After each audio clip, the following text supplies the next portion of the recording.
Hello and welcome to another episode of the Top Bin 90 show. I got my man Jonathan with me today and also Daniel. How are you guys today? Doing pretty good today. What about you?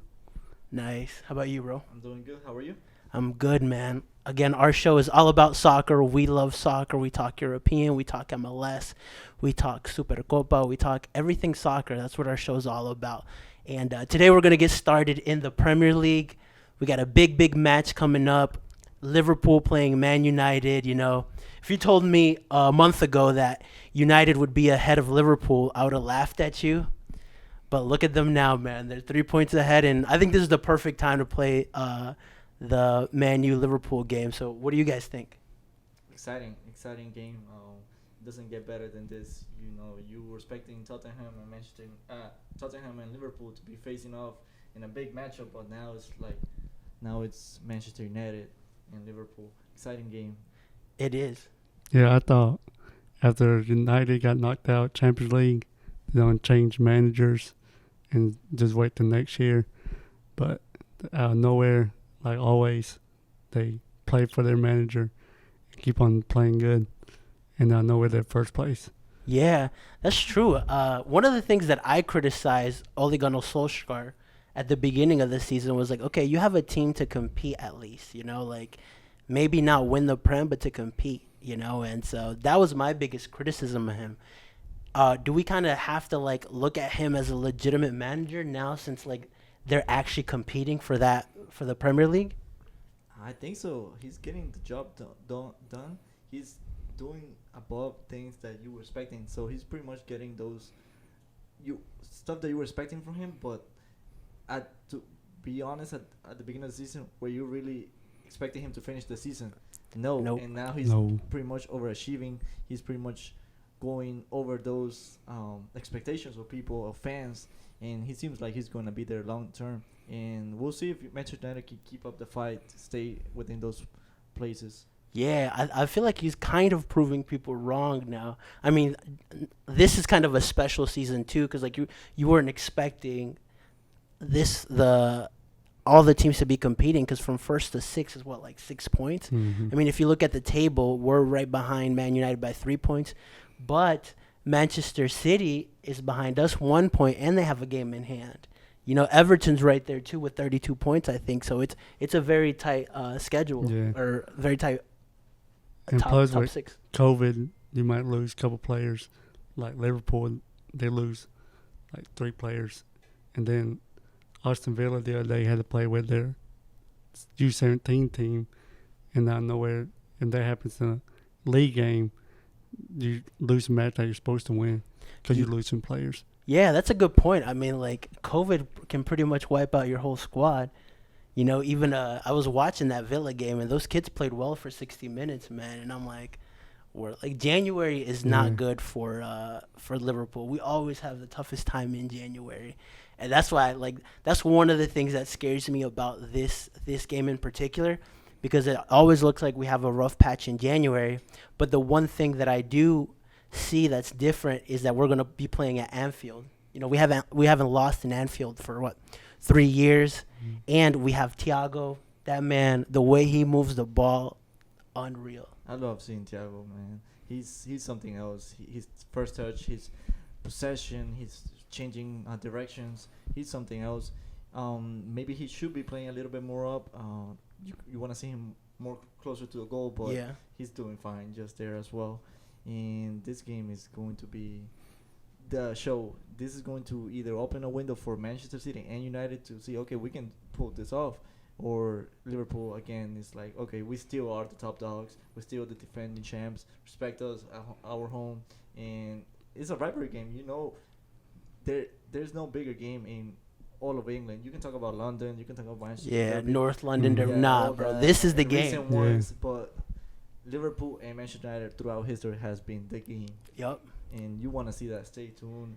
It's going to be exciting. 39 league titles between both of them, and so what do you think? Who would you say is your favorite for this game? I think it's gonna be United, honestly, Really? because in the big game, I mean, United always like either ties the game or they win the game. But I think with Cavani playing at high level right now, coming in as a sub, he's gonna make the difference. I think. And then sometimes you don't know how De Gea plays, but if he's on, he's on. But if it's some like in the World Cup, some shot, in his hands, yeah, United don't got no shot. But yeah, it's interesting. They have some games you watch him and either he's world class or he looks like he's kind of looking like Karius sometimes. That's the right description of the Gea game sometimes. Either exciting, either world class, number one keeper. That guy that was number one for Spain at some point. Real Madrid won it, and now mistakes and sometimes he can mess up. And you look in the back, you want to feel secure, you want to feel safe, and I get his point. I agree with him. You know what to expect from Liverpool. You're gonna expect world class players. The club putting the best squad in there. But with Manchester United, sometimes you get these games good, some Pogba games. He starts, he plays, he scores, or you get a Rashford that scores a late winner. Yeah. And sometimes you get a bad games from the back, from the defenders, from Harry Maguire, the captain. Yeah. That's where I see the key in this game. Honestly, looking at that back line, the way I see Man United winning is because our back line, our best defender is Fabinho, and he's not even a center back. You know. Yeah. You know, Reece Williams is too young still, I believe. I mean, like, I saw him in the Aston Villa game. He got outran by, like, that 18 or 19-year-old boy. Yeah. And that's not been the first time that's happened, you know. And so I'm like, okay, like, they noticed that weakness. And Trent's not been playing well. And a couple of years ago, he got done up by Rashford. Rashford, right. And so that I see it being an issue for us. You know, that's the one thing. And these kinds of games suit Man U and the way Ole Gunnar Solskjaer plays. You know, like him and Arteta are the type of managers that play better against bigger teams because I feel like people aren't expecting them to win the bigger games. They're like they love that underdog story there where you go against them and they get the job done somewhere somehow. Seven Champions League, even though they went to PSG, they got some results, but they got eliminated. But through this whole season, they have got some good results against top games, top teams, and we'll see about that. I still think Liverpool comes through, gets the best out of their players, gets out of the best out of the game, and shows them, you know, hey, we're still Liverpool. Yeah. And you guys are kind of like doing this fake story where you're top 2, top 3, but this is where it ends, I think. I know. I mean, like, that's like the media playing a part in it too. Like, and like now that they're number one, like this is what I hate about like social media. Like everybody's like, "Oh, Man United's back," this and that. But listen, like Liverpool has had seasons like this in the past. You know, where like it's just like we're overperforming, and then everyone gets hyped, like, "Oh, the Giants are back," yada yada. But like, okay, like in reality, you're number one right now, but because there's no dominant team in the Premier League, right? Yeah, like Arsenal, they started off winning the cup, the Supercup at the beginning. Yeah. And they was like, oh, Arsenal's back. They won 3 titles in the preseason, and then they won the first like 3 games, and then they fell off. So like after a team wins like a championship, everybody's like, oh, maybe they back, and then they lose like the big game. Then everybody forgets about them again. Yeah, I think that's how United is too. They won, like when Mourinho won the Europa League a couple years back. Like finally, they won a title. And then they're back to the Champions League, but then they choked the Champions League, PSG, and then it was like, oh wait, United's not back anymore. So that's how I feel like I always say it's for United. Like they finally back Sir Alex Ferguson, and then they like stop. Yeah, they've been up and down throughout the years. Even with Mourinho, you thought they were back, but you know, they get one title, but that's not Manchester United. Manchester United used to winning everything, either Premier League, Champions League. They're not Europa League. Yeah, at least competing every year for the title. Like no one expected them to compete this year, but I think, I mean, it's crazy how much one player can change your team. Like if you look at Bruno Fernandes, ever since he signed Oh yeah. a year ago they were like what, sixth or seventh. Uh-huh. You know, he signed, he pushed them into that top four. You know, he got them in third place, and I mean, like, I feel like it's either for the PFA Player of the Year. Like he's a strong contender along with Kane, and Song. And yeah, Song, and maybe Salah if he keeps up like his goal scoring record. But like with Salah, like you just expect him to score now. That it's kind of unfair, you know. Yeah, that's yeah. the thing. Yeah. You usually give it to those breakout players Yeah. in the Premier League. But then you forget Salah is so consistent. He's normally have been even 30, 29 goals. Yeah. But with Manchester United, if you look at their games, they haven't been dominant. It hasn't been exciting football. Yep. They could miss a couple chances. They might get a little bit more than the other team, but they have been winning 1-0, 1-0, 2-1. Late winners. Rashford Yep. not long ago. PKs. Yeah, PKs with Bruno Fernandes. VAR. Yeah. VAR Yeah, has been in VAR. favor. And then you get this past Monday, you get a Pogba goal that was pretty much, he touched everybody throughout, and the goalie was an easy save, but you know, it touched the defender deflection, and that was all they needed. And they're gonna need more than that. That we're not even 38 games. We're not even like halfway. Yeah, So, we're not even at 19 yeah, games yet. we know what happened to Liverpool a couple years ago. Yep.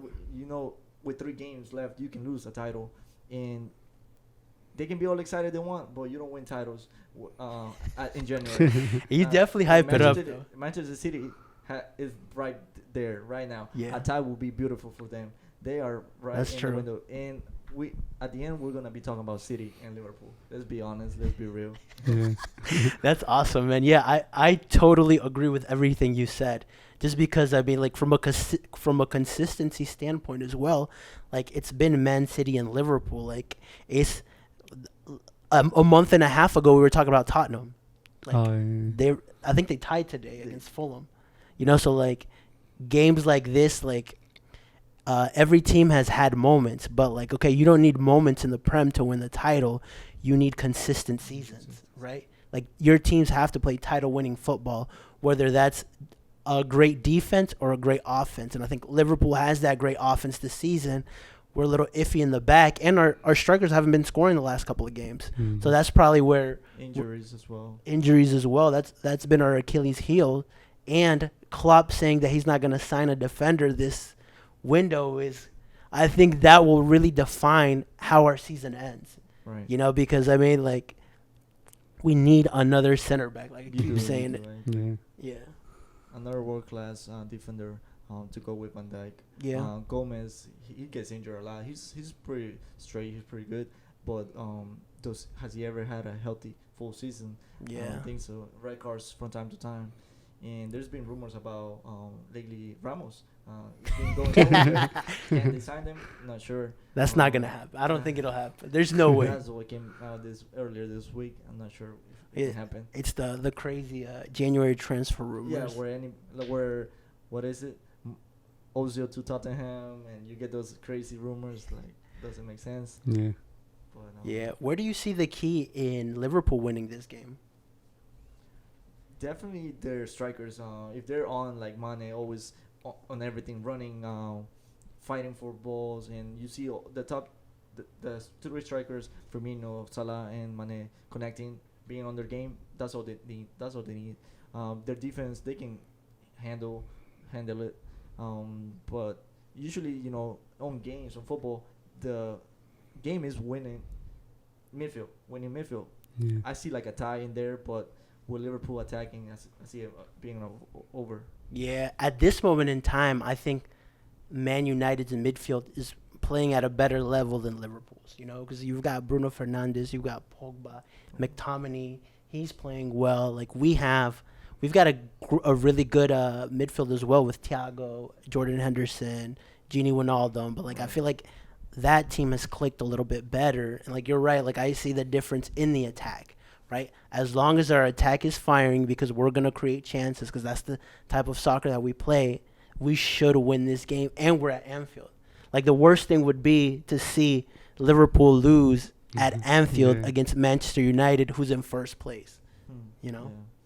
Plus, Manchester United is the one that needs to defend, right? Because they're in first place. Yeah. Yeah. Liverpool, as at home, they're going to come Yeah, towards them. if United parks the bus, then Liverpool, if they don't score like first 30 minutes, you might see them go crazy, and that's when I think United can take advantage of it too. Yeah. Like everybody pushed up trying to get that first goal, but that one through ball to Rashford with the speed, or Greenwood, or even if Cavani's up top. Yeah. One chance, one goal, and then the rest of the game they Yeah, park it. It's definitely those pacey attacking players that I'm worried about most. Yeah. I agree with him where, Manchester United, you have to be careful with the counterattack. And as the minutes go, if the game is tied, the game can go towards more Manchester United. The balance can go towards Manchester United. Because we've seen them win late goals in games the last couple of weeks. And that's when Liverpool needs to be careful. But I feel like Liverpool will get one goal by first half, Yeah. the second in the 60, and that's going to be game.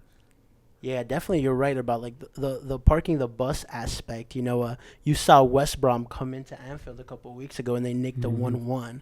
So I'm like, okay, like that's the thing that the one thing that if you would say is missing from this team outside of the defense is a player that knows how to open up teams. Yeah. Not to break a defense. Yeah, and so I mean, Thiago's kind of the closest thing we have, but he's still not that creative spark. But I think with the style that we play, like I definitely see us winning this game. What's your score prediction for this game? 2-1 United. 2-1 United Yeah, at 2-1. Anfield? Yeah. I'm not inviting you anymore. Man. I'm just kidding. I definitely see I think 2-0 Liverpool. 2-0 Liverpool as well. Nice. Who's scoring? Who's scoring? Mane and Firmino. Nice. Fabinho with a double. No, I'm just kidding. Nah, I think Firmino will score, and I think Salah. I think Cavani and Fernandez.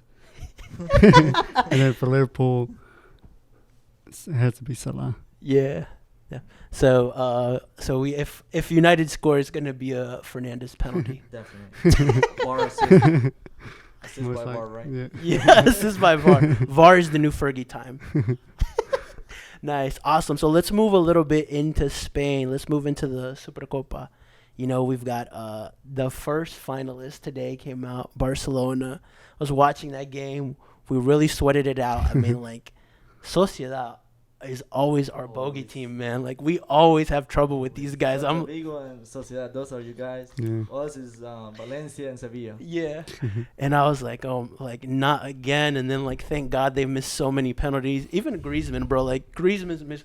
He had the last penalty to score. And I'm like, bro, every Barcelona fan roots for Griezmann, and he always lets us down.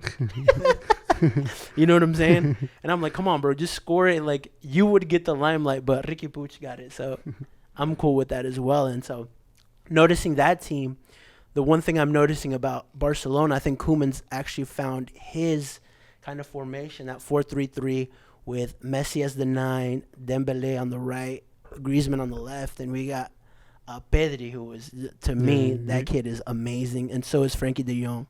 Busquets is looking iffy, but, like, those players up top, now that we don't have Ansu Fati for a while, like, I feel like, okay, this is a decent team, and so they're making it to the final. I know Real Madrid play Athletic Bilbao tomorrow. How do you see that going? Tough game, it doesn't matter if it would have been Real Madrid, Real Sociedad, or Real Madrid, Athletic Bilbao, semifinal. They're big teams. It's going to be tough. You have to, you're gonna probably win by the minimums or go to penalties, and it's going to be tough. I saw Athletic Bilbao during the weekend, and Iñaki, he's transformed into a better player.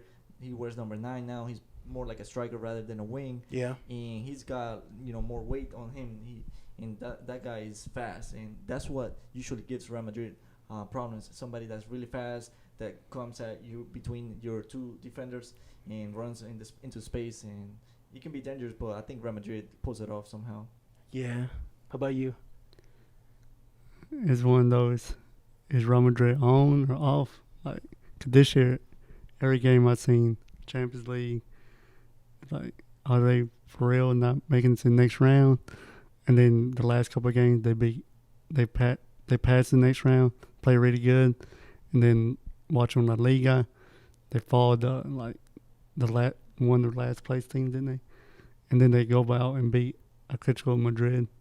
So like, I think if they can go out there and dominate, but as the season's going, I think it'll be the minimum, like 1-0 or PKs too. Okay. Yeah, that's the biggest criticism, I guess, to Real Madrid this season, where like in the small games where you're like, okay, like they should win, they don't, and then they go and beat freaking Atletico, who they beat Gladbach for to make it. Inter twice. Inter twice. Yeah. Yeah. Yeah.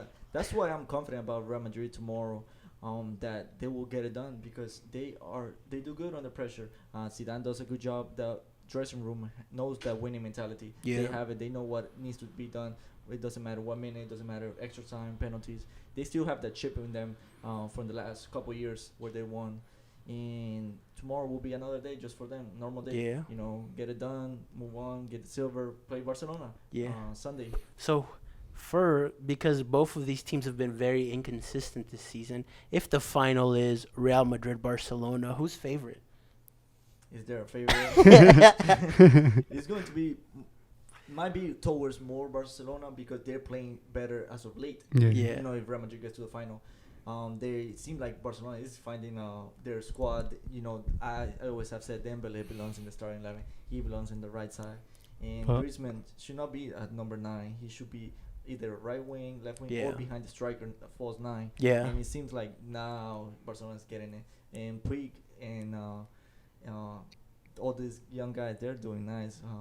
Frankie de Jong. So it might go towards more Barcelona, but if Real Madrid starts moving the ball with Modric and Toni Kroos controls that midfield, we know how it can go, just like the Clásico. Yeah. Well, I think on the Zidane, they're undefeated in the finals. Yeah. So I think they'd be favorite because Zidane don't lose in the final. Yeah, actually, I would agree with you. Like, that's one thing that I've seen that I'm like, okay, like, every time Zidane plays a final, this man figures it out somehow. They don't even have to play great. Like, the Champions League they took from Liverpool, Karius gave it to them. You know what I'm saying?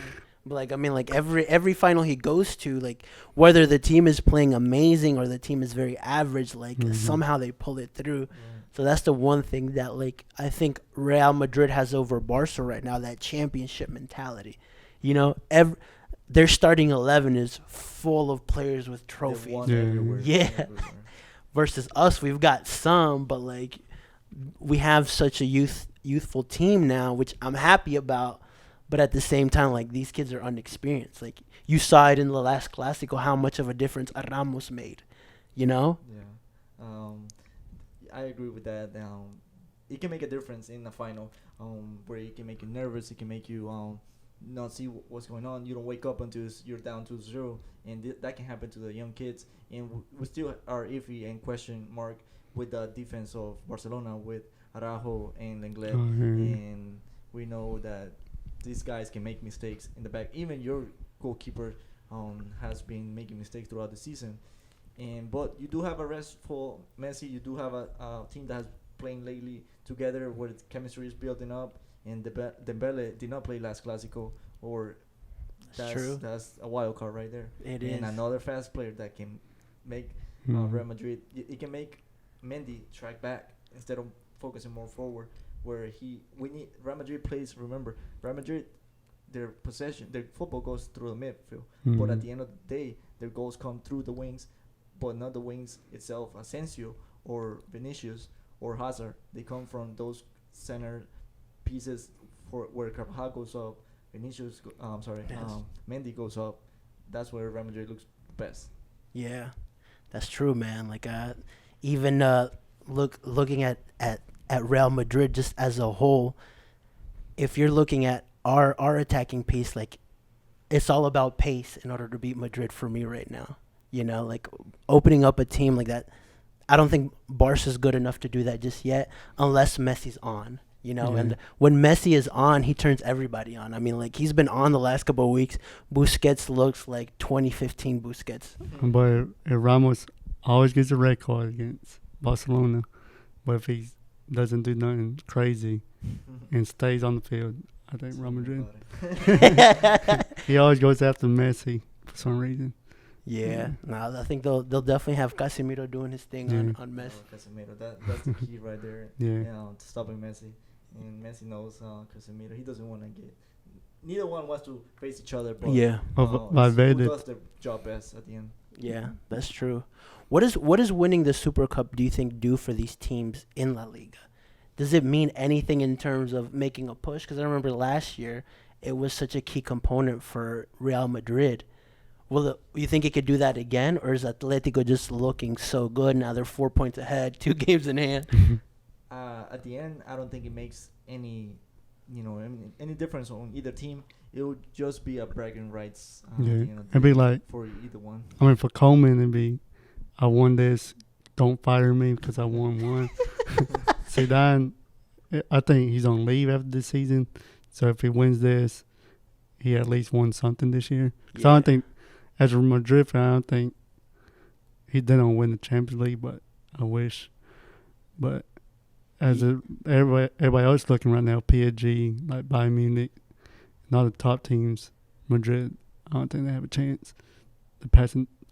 This round, maybe, but like semifinals or the final or quarterfinals, semifinals, I don't think they have a chance. Yeah, I think it'll be a good boost for these teams, but like a boost, and I'm trying to say, like, for what though? Like a boost for, okay, like, honestly, the timing of this Supercopa I don't like either. Like, you're right in the middle of the season. Like, you got to think about something else where you're still in La Liga. You know, you got Champions League coming up next month. So, like, okay, like, why do they do it like this? But I don't agree with it. The first time when they did it was last year, and it was worse. It was probably in Dubai or some other country where you had to go during the middle of the week, leave your, Spain, travel to go to a far country to play 2 games. And it's tiring, and then you go back and play another game within days in La Liga. So you have to change your chip. Okay, we won the cup, but now back to La Liga.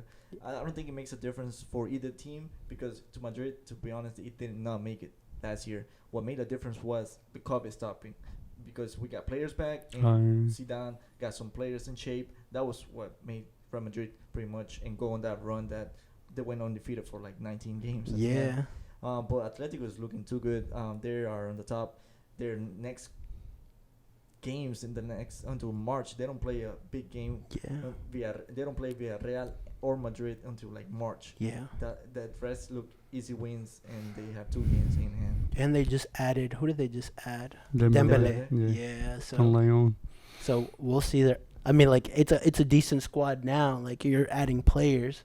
Which, I mean, Real Madrid haven't added anybody. Barca haven't added. Like, we're talking about adding Eric Garcia, but I'm like, okay, like. No youngster. Yeah, like, nah, man. Like, we don't, like, just wait 6 months. Like, he's not a Upamecano or a Van Dijk where, like, he'll come. Make a difference on the squad and put you guys to make that push for title. He's not the guy yet. Yeah. Right. So, what's your score predictions for the Supercopa? Semifinal? Yeah. Semifinal. Hopefully, Real Madrid wins. I think they will get it done 1-0 most likely. Okay. Dang, I jumped ahead and I'm like thinking of the final already. I think that happens a lot. You expect them. When Barcelona has gone to Champions League finals. Yeah. People are like, okay, Real Madrid now needs to win the semifinal, and then they'll get it through. Or Real Madrid in the past, and Barcelona doesn't get it past. Where we would love to see them in a Champions League final one day, but the best we get is Copa del Rey and Supercopa, where Real Madrid has won the last couple years. Yeah, has on hand the finals. They have. So if they beat Athletic Bilbao, and they make the final, who's winning? Who's winning? What's your score prediction? Real Madrid in penalties. Penalties. Yeah. How about you? The semifinal? No, if Real Madrid beat Athletic Bilbao and they go to the final, who? Real Madrid 2-0. Okay. What do you think if Real Madrid Barcelona face on Sunday? 3-0 hat trick by Messi. Red card by Ramos. Yeah. Nah, I think it'd be a tight game, and it would be decided by one of like it'll be a 1-0. It'll be something that either Dembele will do or Pedri will do because those two guys have made such a big difference on the team. Like you just see a happy or Frankie De Jong. Yeah, you would love to see like these guys that have been putting the work the last couple of weeks. Yeah. Get something, they Yeah. pay out their dividends. Yeah, I mean, I would love also Griezmann, but Griezmann to me, like, he's not it for Barcelona, unfortunately. Yeah, I think he need to find a go. different Yeah, team. need to find a different team. Either Chelsea or Arsenal or somebody that change. He need to change scenery.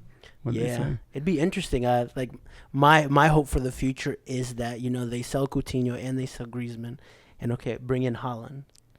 Yeah, he's going to Madrid. He's on the list with Mbappe Yeah. and Haaland. You think they could pull both of those signings in the same year though? Especially with COVID? yeah. No, I don't think so. Like right now, everybody wants Neymar, everybody wants Messi, everybody wants Ramos. Ronaldo is, he's. Juve's doesn't seem trying to like push he- him out. Yeah, it doesn't seem like he's staying there. But can all these big teams afford two players, maybe one? Mhm. Because Liverpool would love to have a Ramos. They would love to have a Mbappe, and same thing with Real Madrid, Mbappe and Haaland. But can you afford one or two players? No, it's tough with COVID. Real Madrid with their stadium being built, it's tough. Yeah.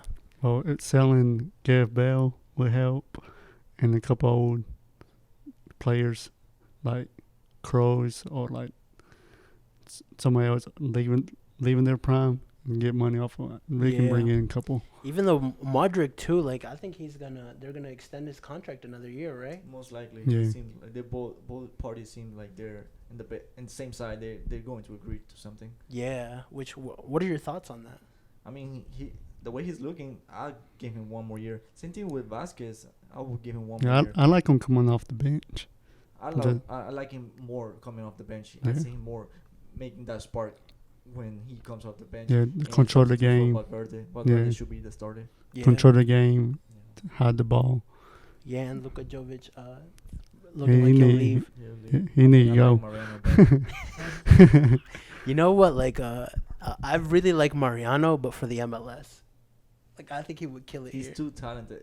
This guy could be a starter anywhere. Yeah. I feel like any team. I mean, you saw him in France. You He saw him killed in France, it. and when you see him play for Real Madrid, you saw him in a Clásico last year. He scored. Yeah. When we have fans in Bernabeu, the second goal against Barcelona, that guy has talent. That guy can work. He can get up. He can score, which is what you need. Yeah. He moves. He's fast, but he made the decision to come back to Madrid, thinking he would get more minutes. Mhm. But Zidane loves his Benzema. That's his brother. He said he's the best 9 ever or something like that. I'm like, come on, So Zidane. he doesn't share those minutes. Yeah, he said Yeah. he's better than Mbappe And, yeah.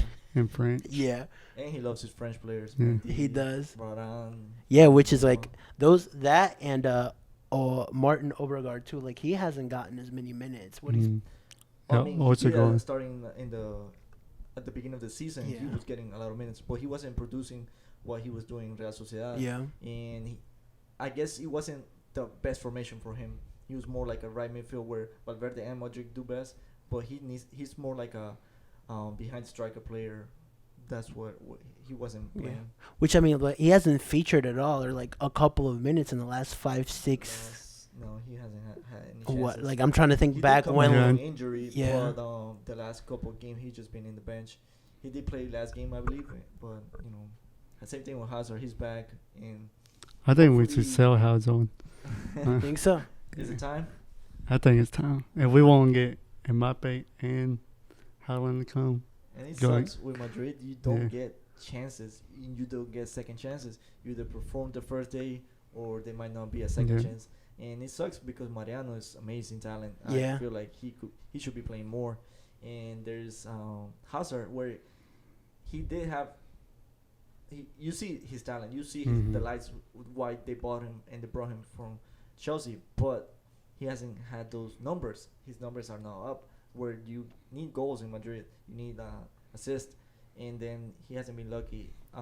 Funny because in Chelsea he was never injured. Yeah, I Yeah. seen Real Madrid injury. I seen on ESPN FC they compare Gareth Bale's first like 100 games with Real Madrid and the Hazard's first 100 games, and like the difference was like way higher. I was like, why we get rid of Gareth Bale to bring Hazard? But Yeah, I mean, we all ask. yeah. That only Zidane can answer. exactly, man. Like it's Well, I whatever mean, beef they have. we could keep the 3, but Yeah, but even Gareth Bale, like, I mean, what has he really done at Tottenham?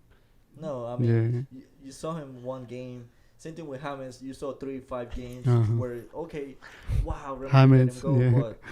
But right now, it seems like Zidane is the one that Exactly. looks right, and attitude beats talent, 100%. And you see Bale right now playing against 6th-tier teams in. He's some playing in English club. somebody's backyard in Liverpool. And, like it's something to see him play. What is it? The English Cup right now. Yeah. Sixth division team against playing some. Yeah, doctors and Marine. teachers. Yeah. Wow, that's how down he's come. And Yeah. James, he's not looking like the James we all thought that he Yeah. was in the bench of Real Madrid. Mhm. He did have those 3-5 games. I hate to see that we lost Reguilon and Hakimi because those Yeah. are the guys Beast that are in working. it, Those are bro. the ones Hakim, that I are think giving assists Hakimi and should have scoring. stayed. Yeah. But Reguilon, I mean Cavahan and Mendy, I don't think he has a spot. But Hakim, you could play them in the midfield or in the back and push up. How well do you guys rate Mendy? Like, Fernand Mendy, yeah. 100% because you know why? Because you hate 0%. Marcelo? No, because you don't lose with him. 0% loss percent. Yeah, He's I've never seen that. lost when he has started. 26 games. I'm going to check winning, those stats and see if Check that's it. true. Yeah. 5 times. I seen 26 that yet, winning. like the other day too. Okay. Now, is it Marcelo is the opposite. 100% you will lose points and he's cool. And same thing, I agree with him. With Hakimi, we could have used him at the beginning of the season when we had Carvajal out. Carvajal is another key player, and Lucas Vázquez wasn't the answer. Then the other second defender was also Oriozola was also out, and we could have used Hakimi in that moment. But Mendy, man, I like Mendy a lot. You do? Okay. I feel like the fan base, or at least the people I talk to, like, it's 50-50. Some like, oh, Yeah. Mendy, and some At like, first yeah, I was Mendy. like, why is Marcelo like iced out and everything? But then Marcelo plays, he does get pushed up and he loses track of like the left side he plays. And I was like, and then Mendy, when I watch Mendy play, he pushes up in the break, he's back. Not like Marcelo, where if he gets beat, he's fouling. Yeah. And then they always score on his side. You don't want to see Marcelo against Yeah. Dembele on Sunday. You don't. It would be bad for I do. It would be bad. You want Yeah. to see Mendy and Dembele go at it. Charlotte in FC pace. should call Real Madrid like how many more years For when- who? for Marcelo? Or Modric. Yeah, I'd take Modric here. I'll take Modric here. Yeah, like I would get a Croatia shirt and have him sign it, so. That would be so beautiful. Yeah. Well, nice. Well, this concludes another episode of the Top Bin 90 show, boys. Thank you so much for coming on. Thank you. Thank you for having us.